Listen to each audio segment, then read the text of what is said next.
సత్సంగం అంటే ఏం స్వామి? సత్ అంటే అందరి హృదయాల్లో ఉన్నటువంటి సత్య వస్తువు, నిత్య వస్తువు, శాశ్వతమైనది. అది సత్తు. ప్రతి ఒక్కరూ గాఢ నిద్రలో అనుభవిస్తున్నది ఆ సత్సుఖము. అంటే అది నీ యొక్క సహజ స్థితి, నీ సొంత ఆనందము. సత్సంగత్వే నిస్సంగత్వం, నిస్సంగత్వే నిర్మోహత్వం, నిర్మోహత్వే నిశ్చలతత్వం, నిశ్చలతత్వే జీవన్ముక్తి.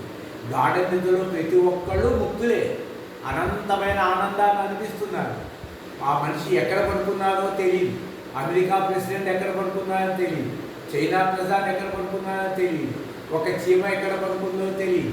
అక్కడ దేహం లేదు, మనసు లేదు. ఆ రెండు మాయా, కల్పితం. మళ్ళా ప్రతి మనిషి మెలకువలోనే తన సహజ ఆనందాన్ని పొందాలని తపన ఉన్న వారికి అదే ముక్తి పైన ఆశ.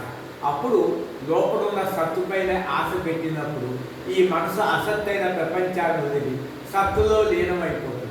ఇక అది సచ్చిదానందమైన భగవంతుడు. ఇది ఏ వేదాతీతుడు. ఎన్ని కర్మలు చేసినా అది మోక్షాన్ని ఇవ్వదు. కర్మ నివృత్తే మోక్షము. ఇప్పుడు ఇది జీవన్ముక్తుడు అంటే కర్మ లేదు. గాఢ నిధిలో మీకు ఒక తలపు లేదు, కూడా మెలకువలో కూడా తలపు లేదు.